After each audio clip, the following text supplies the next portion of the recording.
मारो बिरन को नाथ बखत सुधी भैया की आवेगी।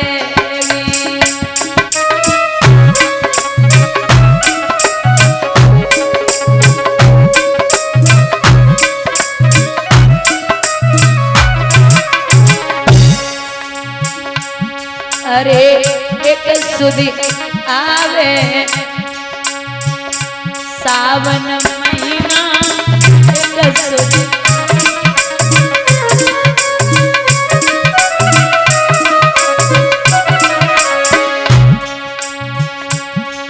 राखी किन बांधू हाथ तक सुधी भैया की आवे।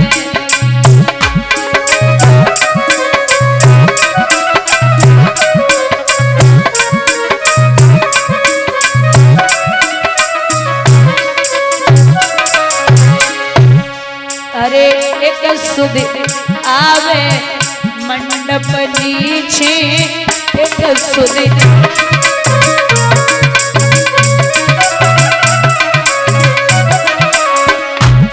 हम किन पे पेने भात तक सुधी वीरन की आवेगी।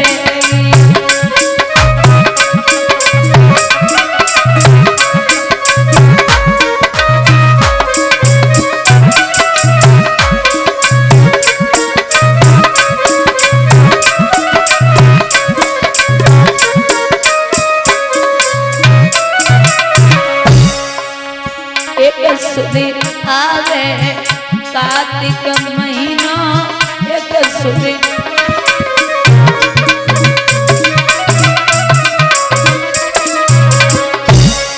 हम किने खवावे बोल सुधी भैया की आवेगी।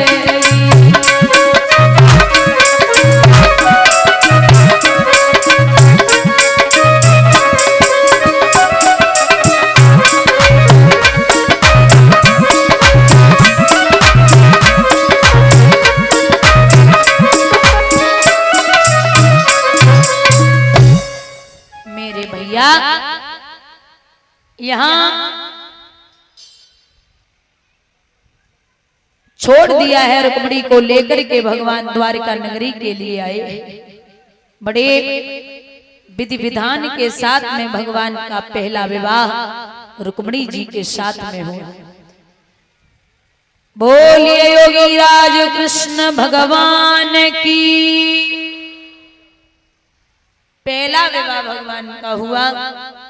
दूसरा विवाह सत्राजित यदुवंश में था एक परम सुजान, करता था वो नित्य प्रतिदिन सूर्य देव का ध्यान।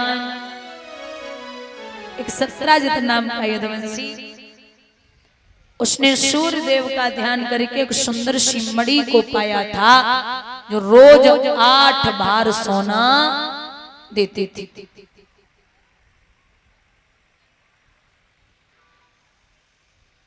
एक दिन वो सत्राजित उस मणि को गले में धारण करके भगवान कन्हैया की सभा के लिए चला।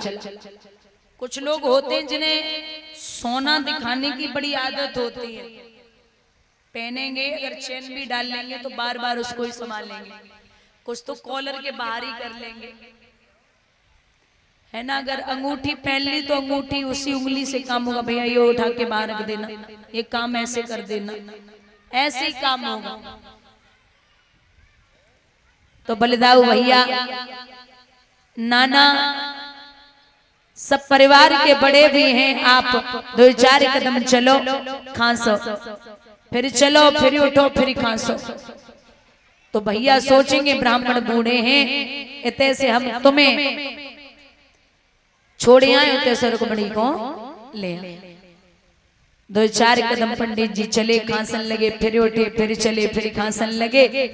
बलदाऊ बोले जाओ कन्हैया छोड़ के आओ, ब्राह्मण बूढ़े हैं इन्हें छोड़ आओ।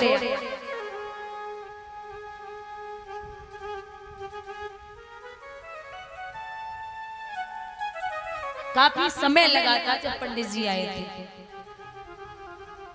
लेकिन वो रथ जब उड़ा है आकाश में तो कुछ ही पलों में जब वहां से निकले हैं गोविंद, लिखते हैं विद्वान, अरर सरर भयो रे स्वर्ग में पहुंचो जाई,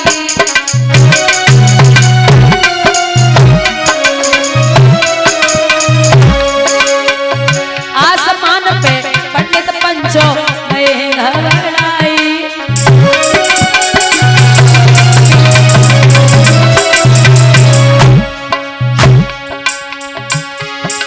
महाराज के पंडित मन में करी विचार, ऊपर से जो गिरे तो हड्डी पसली नाई के लिखाए,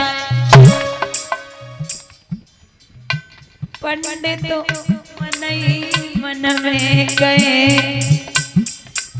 अहिर के फंदा में फंसिए, पंडित मन ही मन में गए अहिर झांझरे में पड़ गए।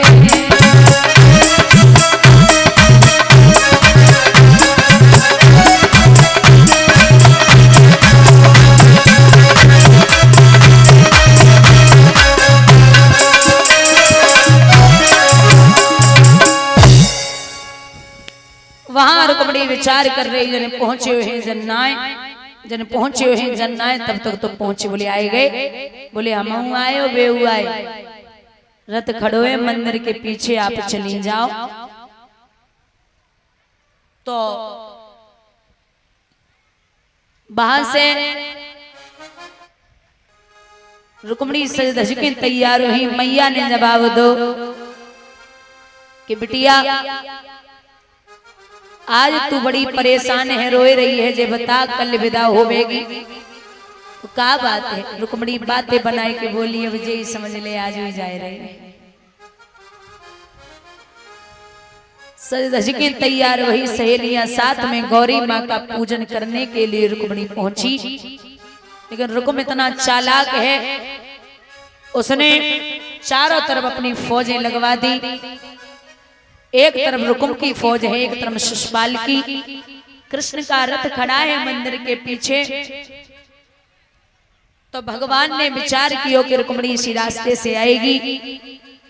सहेलियां थी साथ में, गौरी माँ को पूजन करो। रुक्मिणी ने उस हाथ को ऊपर उठाया जिस हाथ में कंकन बना था। भगवान समझ गए कि देवी जी ही है। आगे जाए के रुक्मिणी ने भगवान से बंसी मांगी और कहा गोविंद तनिक मुरली दिखाई दे। भगवान बोले नहीं दिखाऊंगा। क्यों? तू ना जाने देवी कि जब बंसी कैसे बनी है, कैसे कुबेर के घड़ा में को पेड़ जमो, मैंने मुरली के नाम कटाए धरो है। शेष ने काटी, महेश ने पेड़ी, ब्रह्मा ने सनकादि करी है, विष्णु जी ने छेद करे और नारद जी ने देख धरी है। सो मांग रही हमसे मेरे अरवन खरवन की बहुत महंगी है।